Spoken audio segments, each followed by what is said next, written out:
చట్టం 2013లో భాగంగా కేంద్ర రాష్ట్ర ప్రభుత్వాలు ఇస్తున్నటువంటి సంక్షేమ పథకాలు సక్రమంగా అమలు జరుగుతున్నాయా లేదని చెప్పి పర్యవేక్షించడం కోసం ఈరోజు గొలగమూడి గురుకుల పాఠశాలకు ఈరోజు రావడం జరిగింది.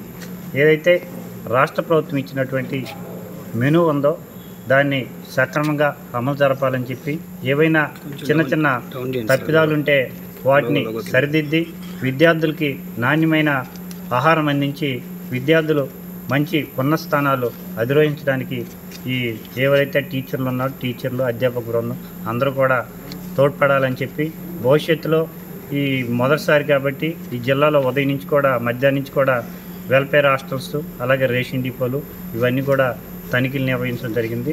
ఏదైతే ప్రభుత్వ సివిల్ సప్లైస్ రూల్స్ ప్రభుత్వ నిబంధనలు ఏవైతే ఉన్నాయో వాటికి అనుగుణంగా అందరూ సక్రమంగా పనిచేయాలని చెప్పి ఏవైతే విద్యార్థులకు సంబంధించినటువంటి మెను సక్రమంగా చిన్న లోపాలు ఉన్నా వాటన్నిటిని కూడా సరిదిద్దుకోవాలని చెప్పి అందరూ ప్రిన్సిపాల్స్కి హెచ్చరించడం జరిగింది. భవిష్యత్తులో ఏమైనా తప్పులు దొరికితే ఎట్టి పరిస్థితుల్లో ఏపీ ఫుడ్ కమిషన్ మెంబర్గా సహించబోము, తీవ్రమైన చర్యలు తీసుకుంటామని కూడా హెచ్చరిస్తాము. సరే, ఇది ఒకటే